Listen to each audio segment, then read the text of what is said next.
Hello everyone, welcome back to my new vlog. तो मेरे vlog की शुरुआत हो रही है 5:30 बजे से। मैं उठ गई थी 5 बजे और उसके बाद मैं फ्रेश होकर झाड़ू पोछा करने के बाद नहाई, फिर उसके बाद मैं बना रही हूँ खाना। तो बच्चों के लिए लंच भी बनाना है टिफ़िन के लिए, और उसके अलावा आज है 17 तारीख और मंडे। तो आज से हम उत्तराखंड वालों का नया महीना स्टार्ट हो गया। तो आज जो है हमारे उत्तराखंड में घी का त्यौहार मनाया जाता है। तो उसी उपलक्ष्य में यहाँ पर पूरी पकवान बनाने की तैयारी है। और सुबह सुबह आज तवा भी नहीं चढ़ाते हैं, तो आज नाग पंचमी भी है, तो दोनों ही पर्व एक साथ मना लिए जाएंगे। तो मैंने यहाँ पे बना दिए थे छोले, पहले चाय बनाई काली वाली, और छोले एक साथ चढ़ा दिए थे। काले वाले चने, सॉरी छोले नहीं, काले चने, क्योंकि मानवी के पापा ने ही बोला था कि पूरियों के साथ काले चने खाएंगे, तो वो मैंने चढ़ा दिए थे। कल रात से भिगा के रखे थे, वो उबाल के फिर मैंने यहाँ पे उनको छोंक दिया था, मसाले वगैरह डाल के उनको बना दिया था। और इधर मैंने पूरी का आटा भी गूँथ लिया था। 5 पूरियों का आटा जो था वो मैंने सिंपल सा गूँथा था मंदिर में चढ़ाने के लिए, और उसके अलावा बाकी जो मैंने गूँथा था उसमें कसूरी मेथी और नमक डाल दिया था। और फिर मैं सारी पूरियाँ, सबसे पहले मैंने मंदिर वाली पूरियाँ बनाई 5 पूरी, फिर उसके बाद मैंने बनाई जो बाकी और पूरियाँ थी नमक डले हुए आटे की और कसूरी मेथी डले हुए की। तो ये जो मंदिर के लिए पूरियाँ बनानी थी उसका आटा थोड़ा सा गीला हो गया था, तो पूरियाँ थोड़ी सी आड़ी टेढ़ी हो गई थी, पर कोई फ़र्क नहीं पड़ता, क्योंकि कभी कभार ऐसा हो जाता है जल्दीबाजी में। क्योंकि मुझे बच्चों के लिए लंच बना के उनको तैयार करके उनको स्कूल भेजना भी था, तो इस चक्कर से मुझे थोड़ा सा हपड़ तपड़ सी हो गई थी। और मैंने ये 5 पूरियाँ बनाने के बाद फिर मैंने बनाई थी कसूरी मेथी वाली पूरी, और मेरी पूरियाँ यहाँ पे देखिए बड़ी अच्छी से बन रही थी। तो ये मैंने अलग से रख दी थी, और बाकी जो पूरियाँ थी वो मैंने यहाँ पे रख दी थी। और हम सब लोग जितने भी इस बिल्डिंग में 4 फैमिली रहते हैं, तो मैंने आपको पहले भी बताया है ब्लॉग में कि हम देते हैं एक दूसरे को, तो उस हिसाब से मैंने आटा गूँधा था। और थोड़ा बहुत अपने खाने के लिए भी और बच्चों को के लिए भी लंच स्कूल के लिए यही भेजना था। हालांकि वो बहुत ज़्यादा पसंद तो नहीं करते, लेकिन आज त्यौहार का दिन था, तो मैंने कहा कि आज रोटी तो बन नहीं सकती, तवा तो चढ़ेगा नहीं, तो इसलिए सुबह त्यौहार ही बना के।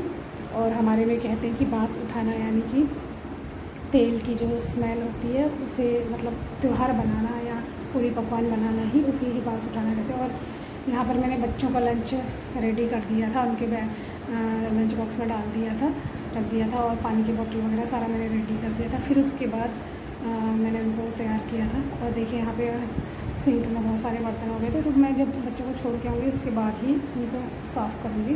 तो बच्चों को रेडी करने के बाद, बाल वगैरह बनाने के बाद, उनको स्कूल छोड़ने के बाद फिर मैं घर आई। तो घर आने के बाद मैं, आज था सोमवार, तो मैं वैसे भी चाहे मैं व्रत लूँ या ना लूँ, मंदिर जाती, तो मैं मंदिर जाके आ गई थी। फिर मेरी रह गई थी खीर बनानी, बाकी पकौड़ियाँ तो मैंने बनाई नहीं, तो मैंने खीर बनानी रह गई थी। तो खीर भी मैं अपने ही स्टाइल से बनाती हूँ, किसी दूसरे के तरीके को मैं यूज़ नहीं कर पाती, पता नहीं क्यों, मुझे अच्छा नहीं लगता है। तो मैंने चावल भिगा के रख दिए थे गर्म पानी में, और उनको मैं बारीक चावल के कम से कम 3 से 4 टुकड़े कर लेती हूँ, उनको खूब मैश कर लेती हूँ, उसके बाद ही मैं खीर बनाती हूँ। तो मेरे गोलू की मम्मी जो है वो बोल रही थी कि आप ऐसे भी खीर बना सकते हो, चावल को कुकर में सीटी लगा के और उसके बाद उसको फिर घोट के और उसके बाद उसमें दूध डाल के। लेकिन जो खीर का टेस्ट जो बहुत धीरे धीरे पकाने से उभर कर आता है, वो शायद मुझे नहीं लगता कि उसमें आता होगा।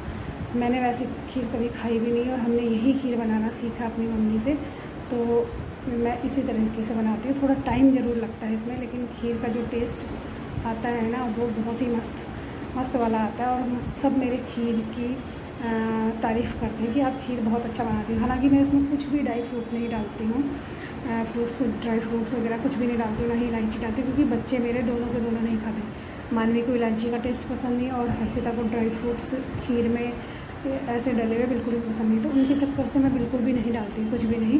लेकिन फिर भी मेरी खीर लाजवाब बनती है। पूरी बिल्डिंग में जितने भी लोग हैं, मतलब सबसे टेस्टी खीर मेरी ही बनती है, और लोग कहते भी हैं कि आप बहुत टेस्टी खीर बनाती हो। तो मैं अपने ही तरीके से, चाहे कुछ भी हो जाए, मैं इसी तरीके से बनाती हूँ। दूध बॉयल करने मैंने रख दिया था, और उसके बाद जब दूध बॉयल हो गया था तो फिर मैंने डाल दिए थे इसमें चावल। तो चावल डालने के बाद मैं इसको हल्की आँच में, बिल्कुल धीमी आंच पे पकाती हूँ, और घुमाते रहती हूँ, चलाते रहती हूँ। जब थोड़ा सा लगता है कि हाँ चावल फूल जाते हैं, तो उनको घोटना स्टार्ट करती हूँ, ऐसे ही पलटे और करछी से। तो धीरे धीरे फिर मेरी खीर बनकर लास्ट में अच्छी सी गाढ़ी सी बनकर रेडी हो जाती है। और उसके बाद मैंने फिर पूजा कर ली थी, यहाँ पे चढ़ा दिया था मंदिर में। पूजा तो मैंने सुबह ही कर ली थी एक बार, और फिर उसके बाद मैंने ये चढ़ा दिया था जो भी था खाने पीने का आइटम। और फिर उसके बाद मैंने दे दिया था अपने हस्बैंड को, और मैंने भी खा लिया था, और बाकी जो बांटना था वो बांट भी दिया था। और उसके बाद फिर दिन में कपड़े वपड़े धोने के बाद टाइम हो गया था बच्चों को लाने का। तो बच्चों को लेने के लिए मैं जा रही थी, तो उससे पहले मैं ये बता रही थी कि अब मैं बच्चों को एक एक करके ले आऊँगी। और सबसे बड़ी बात, मैंने आज दिन का जो दाल चावल या चावल नहीं बनाया था आज, दाल चावल। तो मैं इनको आज पूरियाँ ही खिलाऊँगी, क्योंकि पूरियाँ थोड़ा ज़्यादा बच गई थी और खीर बची हुई थी। तो मैं भले ही उनके लिए मैगी बना दूँगी, क्योंकि मैगी के साथ वो रोटी वगैरह सब खा लेते हैं, तो मैगी बना दूँगी उसी के साथ खिलाऊँगी। तो मैंने वही किया था। तो अगर आपको मेरा व्लॉग थोड़ा सा भी पसंद आता है तो आप लाइक शेयर सब्सक्राइब ज़रूर कीजिएगा, मेरे चैनल को शेयर तो ज़रूर कीजिएगा और कमेंट भी ज़रूर कीजिएगा। तो फिर मिलते हैं एक नए व्लॉग के साथ कल को, और तब तक के लिए आप अपना ध्यान रखिए, स्वस्थ रहिए, मस्त रहिए, take care, bye bye, good night.